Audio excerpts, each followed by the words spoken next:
Hello साथियों, स्वागत है आप सभी का एक बार फिर से हमारे YouTube channel study with Asif पे। दोस्तों, आज का जो हमारा इतिहास का मॉडल पेपर होगा वो होगा छठवां छठवां मॉडल पेपर के साथ मैं फिर से उपस्थित हुआ हूँ। और आज की जो हमारा चैप्टर होगा वो है जैन धर्म। दोस्तों, हम लोगों ने कल बौद्ध धर्म पढ़ा था, आज पढ़ेंगे जैन धर्म। और इससे संभावित जितने भी क्वेश्चन हैं जो पेट के एग्जाम में पूछे जा सकते हैं, दोस्तों सारे क्वेश्चनों को हम लोग सॉल्व करेंगे मिलके। तो चलिए दोस्तों, क्लास को शुरू करते हैं। और शुरू करने से पहले यदि आप हमारे चैनल पर नए हो तो चैनल को जरूर सब्सक्राइब कर लेना और बेल आइकन को प्रेस कर देना, जिससे आपको नए क्लास की नोटिफिकेशन मिलते रहे। इसके साथ ही आप हमारे टेलीग्राम चैनल से भी ज्वाइन कर सकते हैं, उसे भी ज्वाइन कर सकते हैं, और उसका लिंक डिस्क्रिप्शन में दिया गया है, वहाँ से आप ज्वाइन हो सकते हैं। तो दोस्तों, टेलीग्राम पे इस क्लास की पूरी PDF प्रोवाइड करा दी जाती है आपको तो क्लास के बाद। चलिए दोस्तों, क्लास को शुरू करते हैं और आज का पहला क्वेश्चन देखते हैं। आज का पहला क्वेश्चन है, जैन धर्म के संस्थापक कौन है? ये आपको बताना है। जैन धर्म के संस्थापक कौन है, इसके बारे में आपको बताना है दोस्तों। आज का ये पहला क्वेश्चन है और एक नॉर्मल क्वेश्चन है, इसको सबको पता होगा दोस्तों इस क्वेश्चन का आंसर लगभग। तो यहाँ पे जो ऑप्शन दिए गए हैं वो आर्य सुधर्मा, महावीर स्वामी, पार्श्वनाथ और ऋषभदेव, ये चारों ऑप्शन दिए गए हैं। आपको राइट आंसर में से बताना है कि जैन धर्म के संस्थापक कौन है। तो दोस्तों, आप इसका उत्तर कमेंट बॉक्स में लगातार सारे क्वेश्चनों के उत्तर कमेंट बॉक्स में आप दे सकते हैं। तो दोस्तों, इस पहले क्वेश्चन के सही आंसर की बात किया जाए तो यहाँ पे जो आपका राइट आंसर हो जाएगा वो हो जाएगा option number D. Rishabh Dev जो थे ये जैन धर्म के वास्तविक या सॉरी संस्थापक जो थे वो थे। ऑप्शन नंबर डी यहाँ पे राइट हो जाएगा। वास्तविक संस्थापक की बात करें दोस्तों, वो हो जाएंगे महावीर स्वामी, ये वास्तविक है। और जो संस्थापक थे जैन धर्म के वो हैं ऋषभ देव। यहाँ पे जो संस्थापक पूछा गया है तो यहाँ पे जो आपका राइट आंसर हो जाएगा वो हो जाएगा ऑप्शन नंबर डी, इस क्वेश्चन का राइट आंसर हो जाएगा। आगे बढ़ते हैं, अगला क्वेश्चन आज का दूसरा क्वेश्चन सॉल्व करते हैं हम लोग दोस्तों। और दूसरा क्वेश्चन जो है वो है, जैन धर्म के प्रथम तीर्थकर कौन थे? आपको बताना है जैन धर्म के प्रथम तीर्थकर कौन थे, ये आपको बताना है। और आपके जो ऑप्शन है वो हैं पार्श्वनाथ, ऋषभदेव, महावीर स्वामी और चेतक, ये चारों ऑप्शन दिए गए हैं और इसमें से आपको राइट आंसर बताना है। जैसा कि तीर्थकरों में 24 तीर्थकर हुए हैं दोस्तों जैन धर्म में, और इसमें से जो प्रथम तीर्थकर की बात कर रहा है दोस्तों, यहाँ पे जो प्रथम तीर्थकर हो जाएंगे वो हो जाएंगे ऋषभदेव। ये जैन धर्म के संस्थापक थे और यही जो है प्रथम तीर्थकर भी थे। तो ऑप्शन नंबर बी यहाँ पे इस क्वेश्चन का राइट आंसर हो जाएगा। इसे आप अच्छी तरीके से याद कर लीजिए। आगे बढ़ते हैं, अगला क्वेश्चन देखते हैं दोस्तों। यहाँ पे जैन धर्म के 24वें तीर्थकर की बात कर रहे हैं दोस्तों। यहाँ पे जैन धर्म के जो 24वें तीर्थकर कौन थे ये आपको बताना है। और आपके जो ऑप्शन है वो है पार्श्वनाथ, ऋषभदेव, महावीर स्वामी और त्रिशाल, ये चारों ऑप्शन दिए गए हैं। आपको 24वें तीर्थकर के बारे में बताना है, यहाँ पे कौन सा ऑप्शन राइट हो जाएगा। तो यहाँ पे 24वें तीर्थकर की बात करें दोस्तों, तो यहाँ पे जो आपका राइट आंसर हो जाएगा वो हो जाएगा महावीर स्वामी, वास्तविक संस्थापक। और 24वें तीर्थकर की बात जहाँ पे आए दोस्तों, वहाँ पे आप महावीर स्वामी को टिक मारिएगा। महावीर स्वामी जो है जैन धर्म के वास्तविक संस्थापक थे और ये 24वें तीर्थकर भी थे। तो ऑप्शन नंबर सी यहाँ पे इस क्वेश्चन का राइट आंसर हो जाएगा। इनके पहले 23 तीर्थकर हुए थे और ये 24वें तीर्थकर थे। आगे बढ़ते हैं, अगला क्वेश्चन देखते हैं। अब इनके जन्म के बारे में पूछा गया है कि महावीर स्वामी का जन्म कहाँ हुआ था। महावीर स्वामी के जन्म के बारे में आपको बताना है कहाँ हुआ था। और आपके ऑप्शन है वो हैं कुंडग्राम में, पाटलिपुत्र में, मगध में और वैशाली में। तो यहाँ पे आपका राइट आंसर कौन सा हो जाएगा ये आपको बताना है। तो यहाँ पे जो राइट आंसर हो जाएगा दोस्तों वो हो जाएगा ऑप्शन नंबर ए, कुंडग्राम में। यहाँ पे इनका जन्म हुआ था, तो ऑप्शन नंबर ए यहाँ पे इस क्वेश्चन का राइट आंसर हो जाएगा। आगे बढ़ते हैं, अगला क्वेश्चन देखते हैं। अगला क्वेश्चन है, महावीर स्वामी की जो है जो मृत्यु हुई थी वो किस नगर में हुई थी ये आपको बताना है। और आपके जो ऑप्शन है वो राजगीर, सांची, पावापुरी और समस्तीपुर, ये चारों ऑप्शन आपको दिया गया है। आपको इनकी मृत्यु के बारे में बताना है, कहाँ पे इनकी मृत्यु हुई थी।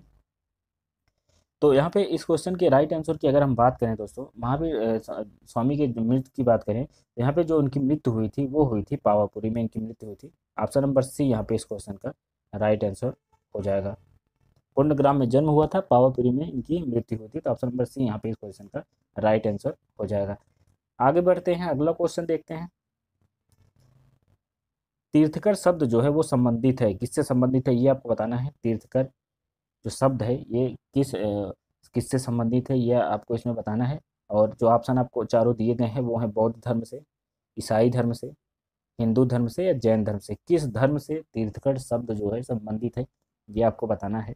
तो यहाँ पे इस क्वेश्चन की राइट आंसर की बात किया जाए, जो तीर्थकर की बात करते हैं दोस्तों, तो ये जो है जैन धर्म से संबंधित है। बहुत ही आसान क्वेश्चन था ये, सबको पता होना चाहिए ये। तो यहाँ पे आपका डी ऑप्शन इस क्वेश्चन का राइट आंसर हो जाएगा। आगे बढ़ते हैं, अगला क्वेश्चन देखते हैं। जैन तीर्थकरों के क्रम में अंतिम कौन था, आपको बताना है। तीर्थकरों के क्रम में अंतिम तीर्थकर कौन था, ये आपको बताना है दोस्तों। अंतिम तीर्थकर पूछा गया है, और आपके जो ऑप्शन है वो पार्श्वनाथ, ऋषभदेव, महावीर स्वामी, मणि सुब्रत, ये चारों ऑप्शन दिया गया है। आपको राइट आंसर इनमें से बताना है कि अंतिम तीर्थकर कौन था जैन धर्म के में, जो अंतिम तीर्थकर की बात करते हैं दोस्तों यहाँ पे। तो इस क्वेश्चन का जो राइट आंसर हो जाएगा वो हो जाएगा, मैंने ऊपर भी बताया था पिछले क्वेश्चन में, कि जो अंतिम तीर्थकर थे वो 24 तीर्थकर हुए थे। पहले जो थे वो ऋषभदेव, दूसरे लास्ट जो तो सबसे वो महावीर स्वामी थे। ये आपको याद रखना है, 24वां तीर्थकर। तो ऑप्शन नंबर डी यहाँ सी यहाँ पे इस क्वेश्चन का राइट आंसर हो जाएगा। आगे बढ़ते हैं, अगला क्वेश्चन देखते हैं। अगला क्वेश्चन है, निम्नलिखित में से कौन एक जैन तीर्थकर नहीं था, ये आपको बताना है। जो 24 तीर्थकर हुए थे उनमें से कौन एक शामिल नहीं था इनमें से, चारों विकल्पों में से। और आपके जो ऑप्शन है वो है चंद्र प्रभु, नाथ मुनि, नेमि और संभव। ये चारों ऑप्शन दिए गए हैं, आपको इनमें से राइट आंसर बताना है कौन सा जो है इनमें से जैन तीर्थकरों में शामिल नहीं था। तो आप इसका आंसर कमेंट बॉक्स में बता सकते हैं। तो आंसर की बात करें दोस्तों, इसमें जो राइट आंसर हो जाएगा वो हो जाएगा ऑप्शन नंबर बी। नाथ मुनि जो थे ये इनके तीर्थकरों में शामिल नहीं थे, तो ऑप्शन नंबर बी यहाँ पे राइट आंसर हो जाएगा। बाकी तीनों जो हैं ये जैन तीर्थकर थे, तो बी इस क्वेश्चन का राइट आंसर हो जाएगा। आगे बढ़ते हैं, अगला क्वेश्चन देखते हैं। जैन धर्म में पूर्ण ज्ञान के लिए क्या शब्द है। जैन धर्म में पूर्ण ज्ञान जब प्राप्त हो जाता है उसे उस शब्द उस समय उस क्या कहा जाता है, तो आपको ये बताना है। और आपके जो ऑप्शन है वो जिन, रत्न, कैवल और निर्वाण, आपको बताना है कि ज्ञान की प्राप्ति के बाद वो क्या कहलाता है। तो आपको बताना है यहाँ पे राइट आंसर इस क्वेश्चन का। तो यहाँ पे इस क्वेश्चन के राइट आंसर की बात किया जाए दोस्तों, पूर्ण ज्ञान की प्राप्ति के बाद कैवल्य कहा जाता है दोस्तों, कैवल्य कहलाते हैं। ऑप्शन नंबर सी यहाँ पे इस क्वेश्चन का राइट आंसर हो जाएगा। Option number C ninth question का राइट आंसर हो जाएगा। आगे बढ़ते हैं, अगला क्वेश्चन देखते हैं। स्यादवाद सिद्धांत है, किस धर्म का सिद्धांत है, ये आपको बताना है। स्यादवाद सिद्धांत, और आपको बताना है स्यादवाद सिद्धांत किस धर्म से संबंधित है। तो आपके जो ऑप्शन है वो है लोकायतन धर्म का, शैव धर्म का, जैन धर्म का, वैष्णव धर्म का। ये चारों ऑप्शन आपको दिए गए हैं, आपको राइट आंसर इसमें से बताना है कि स्यादवाद जो है वो किस धर्म से संबंधित है। तो स्यादवाद जो है यहाँ पे राइट आंसर की बात करें तो स्यादवाद जो है वो जैन धर्म से संबंधित है। ये आपको याद रखना है, बहुत इंपॉर्टेंट सिद्धांत है दोस्तों। आपको याद रखना है कि स्यादवाद जो है जैन धर्म से संबंधित है। अक्सर जैन और बौद्ध में कन्फ्यूज़न होता है, बिल्कुल इसमें आपको कन्फ्यूज़ नहीं होना है और ध्यान से देखना है दोस्तों सारे क्वेश्चनों को, ताकि कन्फ्यूज़न बिल्कुल ना रहे। जो चीज़ें नहीं क्लियर हो पा रही उसे आप लिख सकते हैं, लिख के उसे बाद में आप कन्फ्यूज़न की स्थिति में उसे फिर से आप रिवाइज कर सकते हैं, तो ताकि कन्फ्यूज़न ना रहे दोनों में। तो अगला क्वेश्चन है, जैन धर्म का आधारभूत बिंदु है, कौन सा बिंदु है जैन धर्म का जो आधारभूत बिंदु है। और आपके जो ऑप्शन है वो है कर्म, निष्ठा, अहिंसा और विराग। ये चारों ऑप्शन दिए गए हैं, आपको बताना है इनमें से जैन धर्म का जो आधारभूत बिंदु है इनमें से कौन सा है। आपको राइट आंसर बताना है दोस्तों, इसमें कौन सा सही हो जाएगा। आप कमेंट बॉक्स में बता सकते हैं राइट आंसर। सारे क्वेश्चनों को आप आंसर बताइए और देखिए आप कितनी आपकी तैयारी हुई है। आप अपने आप को जांच सकते हैं यहाँ पे आंसर बता के, लास्ट में आप देख सकते हैं कितना मैंने सही किया है, कितने आंसरों का। तो दोस्तों यहाँ पे इस क्वेश्चन के राइट आंसर की बात की करें तो दोस्तों यहाँ पे जो जैन धर्म का आधारभूत बिंदु है वो है अहिंसा। ऑप्शन नंबर सी यहाँ पे इस क्वेश्चन का राइट आंसर हो जाएगा, सी यहाँ पे राइट हो जाएगा। दोस्तों यदि आप को ये वीडियो पसंद आ रही हो, क्लास पसंद आ रही हो, तो आप इसे हमारे चैनल पे जरूर सब्सक्राइब चैनल को करिए और बेल आइकन को प्रेस कर देना, जिससे आपको सारे क्लास की नए क्लास की नोटिफिकेशन मिलती रहे। तो चलिए अगले क्वेश्चन की ओर बढ़ते हैं। अगला क्वेश्चन देखते हैं, प्रारंभिक जैन साहित्य निम्नलिखित में से किस भाषा में लिखे गए हैं। आपको बताना है जो जैन साहित्य लिखे गए हैं प्रारंभिक वो किस भाषा में लिखे गए हैं, ये आपको बताना है। और आपके जो ऑप्शन है देख लेते हैं चारों। ऑप्शन जो दिया गया है आपको वो है अर्धमागधी, पाली भाषा, प्राकृत भाषा और संस्कृत भाषा। चारों भाषाओं को बताया गया है। इसमें कौन सा जो है जैन साहित्य जो आरंभिक जैन साहित्य थे वो किस भाषा में लिखे गए थे। तो यहाँ पे इस क्वेश्चन का जो राइट आंसर हो जाएगा वो हो जाएगा दोस्तों अर्धमागधी। अर्धमागधी में जो है सारे साहित्य लिखे गए थे जैन के। तो यहाँ पे ऑप्शन नंबर ए इस क्वेश्चन का राइट आंसर हो जाएगा। आगे बढ़ते हैं, अगला क्वेश्चन देखते हैं। जैन संप्रदाय में प्रथम विभाजन के समय श्वेतांबर संप्रदाय के संस्थापक थे, आपको बताना है दोस्तों। श्वेतांबर और दिगंबर में दो संप्रदायों में जैन का जो है, जैन संप्रदाय का जो है विभाजन हुआ था। तो यहाँ पे श्वेतांबर के बारे में पूछा गया है कि संस्थापक कौन थे विभाजन के समय। तो आपको बताना है यहाँ पे राइट आंसर। तो यहाँ पे आपके जो विकल्प हैं स्थूलभद्र, भद्रबाहु, कालकाचार्य, देवर्धि श्रमा, देवर्धि क्षमा, श्रवण, ये चारों ऑप्शन दिए गए हैं आपको। इनमें से राइट आंसर आपको बताना है कौन सा राइट हो जाएगा। तो जैन संप्रदाय में जब प्रथम विभाजन हुआ था उस समय श्वेतांबर संप्रदाय के संस्थापक थे, वो थे स्थूलभद्र थे। ऑप्शन नंबर ए यहाँ पे इस क्वेश्चन का राइट आंसर हो जाएगा। 13वें का जो राइट आंसर हो जाएगा वो हो जाएगा ऑप्शन नंबर ए स्थूलभद्र।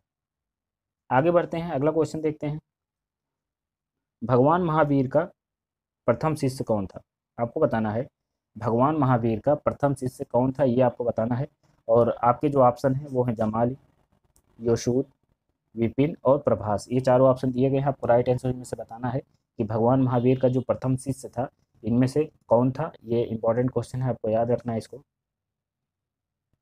बौद्ध धर्म और जैन धर्म दोनों धर्मों में जो जो शिष्य की बात किया गया दोस्तों, प्रथम शिष्य का, तो यहाँ पे भगवान महावीर का जो है बताना है आपको कि कौन जो थे वो प्रथम शिष्य थे। तो यहाँ पे जो आपका राइट आंसर हो जाएगा वो हो जाएगा जमाली। जमाली जो थे ये भगवान महावीर के प्रथम शिष्य थे, ये आपको याद रखना है। ऑप्शन नंबर ए इस क्वेश्चन का राइट आंसर हो जाएगा। आगे बढ़ते हैं, अनुयायी की बात करता है। भगवान महावीर का प्रथम अनुयायी कौन था, इसकी बात किया जाए दोस्तों, इसमें आपको बताना है प्रथम अनुयायी कौन था। तो यहाँ पे जो आप ऑप्शन है जमाली, यशोदा, प्रभास और त्रिशला, ये चारों ऑप्शन दिए गए हैं। आपको राइट आंसर में से बताना है कि महावीर का जो है प्रथम अनुयायी कौन था, इसके विषय में बात किया जाए जब तो यहाँ पे इस क्वेश्चन का भी जो राइट आंसर हो जाएगा वो हो जाएगा जमाली। प्रथम शिष्य भी था और अनुयायी था प्रथम, ये दोनों यहाँ पे अगर क्वेश्चन पूछता है तो वहाँ पे आप आँख बंद करके जमाल पे टिक मार सकते हैं। तो यहाँ पे ऑप्शन ए इस क्वेश्चन का राइट आंसर हो जाएगा। आगे बढ़ते हैं, अगला क्वेश्चन देखते हैं। किस जैन सभा में अंतिम रूप से श्वेतांबर आगम का संपादन हुआ था, आपको बताना है किस जैन सभा में अंतिम रूप से श्वेतांबर और दिगंबर में विभाजन हुआ था, साफ तौर से ये आपको बताना है। और चलिए ऑप्शन को देख लेते हैं। तो यहाँ पे जो ऑप्शन है वैशाली में, क्या वल्लभी में, या पावा में, या पाटलिपुत्र में, कौन सी जनसभा थी जहाँ पे दोनों संप्रदायों में विभाजन हुआ था। तो यहाँ पे जो आपका राइट आंसर हो जाएगा वो हो जाएगा दोस्तों पाटलिपुत्र। ऑप्शन नंबर डी यहाँ पे इस क्वेश्चन का राइट आंसर हो जाएगा। श्वेतांबर का आगम जो हुआ था वो डी में, ऑप्शन नंबर डी या पाटलिपुत्र में हुआ था। आगे बढ़ते हैं, अगला क्वेश्चन देखते हैं। आजीवक संप्रदाय के संस्थापक को बताना है आपको। आजीवक संप्रदाय, इसके संस्थापक को बताना है आपको कौन थे। आपके ऑप्शन हैं आनंद, इस राहुल भद्र, मक्खली गोशाल या उपाली, ये चारों ऑप्शन दिए गए हैं। आपको बताना है आजीवक संप्रदाय के संस्थापक कौन थे और इसमें राइट आंसर आपको बताना है। तो यहाँ पे इस क्वेश्चन का जो राइट आंसर हो जाएगा दोस्तों, आजीवक संप्रदाय के जो संपादक थे, संस्थापक थे, वो थे मक्खली गोशाल। ऑप्शन नंबर सी यहाँ पे इस क्वेश्चन का राइट आंसर हो जाएगा। आगे बढ़ते हैं, अगला क्वेश्चन देखते हैं। उत्तर प्रदेश में बौद्ध और जैनियों दोनों की प्रसिद्ध तीर्थ स्थली कहाँ पे है, ये आपको बताना है। बौद्ध और जैन दोनों की प्रसिद्ध तीर्थ स्थली के बारे में बताना है आपको दोस्तों, कहाँ पे है। और आपके जो ऑप्शन है वो सारनाथ में है, या कौशाम्बी में है, या कुशीनगर में है, या देवीपाटन में, कहाँ पे है आपको बताना है। बौद्ध और जैन दोनों की तीर्थ स्थली कहाँ पे है आपको बताना है। तो इस क्वेश्चन का जो बहुत ही इंपॉर्टेंट क्वेश्चन है, पहली बात इसे आप बिल्कुल तैयार रखिएगा। तो यहाँ पे इस क्वेश्चन का जो राइट आंसर हो जाएगा वो कौशाम्बी में बौद्ध और जैन दोनों को तीर्थ स्थली है, इसको आपको ध्यान में रखना है दोस्तों। तो ऑप्शन नंबर बी इस क्वेश्चन का राइट आंसर हो जाएगा। आगे बढ़ते हैं, अगला क्वेश्चन देखते हैं। श्रवण बेलगोला में गोमतेश्वर की विशाल प्रतिमा किसने स्थापित करवाई थी, ये आपको बताना है। श्रवण बेलगोला में गोमतेश्वर की विशाल प्रतिमा किसने स्थापित करवाई थी, आपको ये बताना है। और आपके ऑप्शन है चामुंड राय ने, कृष्ण प्रथम ने, कुमारपाल ने, तेजपाल ने। आपको चारों विकल्प दिए गए हैं, आपको राइट आंसर इसमें से बताना है कौन सा विकल्प राइट हो जाएगा। तो श्रवण बेलगोला में गोमतेश्वर की विशाल प्रतिमा की यहाँ पे बात किया जाए, जो विशाल प्रतिमा थी वहाँ पे उसकी स्थापना जो करवाया था वो कुमारपाल ने करवाया था। ऑप्शन नंबर सी यहाँ पे इस क्वेश्चन का राइट आंसर हो जाएगा। कुमारपाल ने जो है श्रवण बेलगोला में गोमतेश्वर की विशाल प्रतिमा का जो है प्रतिमा को स्थापित कराया था। ऑप्शन नंबर सी यहाँ पे इस क्वेश्चन का राइट आंसर हो जाएगा। आगे बढ़ते हैं, अगला क्वेश्चन देखते हैं। ये आज का आखिरी क्वेश्चन होगा दोस्तों, आपको इसका आंसर बताना है। समाधि मरण किस दर्शन से संबंधित है, आपको बताना है समाधि मरण किस दर्शन से संबंधित है ये आपको बताना है। और आपके जो ऑप्शन है वो है बौद्ध दर्शन, जैन दर्शन, योग दर्शन और लोकायतन दर्शन। ये चारों ऑप्शन दिए गए हैं, आपको राइट आंसर इनमें से बताना है। तो समाधि मरण जो है वो जैन दर्शन से संबंधित है, आप याद रखिएगा इसको भी। तो ऑप्शन नंबर बी यहाँ पे इस क्वेश्चन का राइट आंसर हो जाएगा। तो दोस्तों ये रही क्लास आज की। आज का सेशन आपको कैसा लगा आप इसको कमेंट करके ज़रूर बताइएगा। क्लास आपको पसंद आई हो तो आप वीडियो को ज़रूर लाइक करना, और चैनल को अभी तक सब्सक्राइब नहीं किया है तो चैनल को ज़रूर सब्सक्राइब कर लेना, बेल आइकन को प्रेस कर लेना, जिससे आपको नए क्लास की नोटिफिकेशन मिलती रहे। इसके साथ ही इस वीडियो को आप दोस्तों में शेयर कर सकते हैं, जिससे उन्हें भी क्लास का पूरा फ़ायदा मिल सके। आपको हिस्ट्री की पूरा सिलेबस कवर कराया जाएगा यहाँ पे पेट के एग्ज़ाम के लिए। तो आप इसके लिए बिल्कुल तैयार रहिए, आपको पूरा सिलेबस कराया जाएगा। तो दोस्तों आज का सेशन बस यहीं पे रोकते हैं, अब मिलते हैं अगली क्लास में। बहुत बहुत धन्यवाद।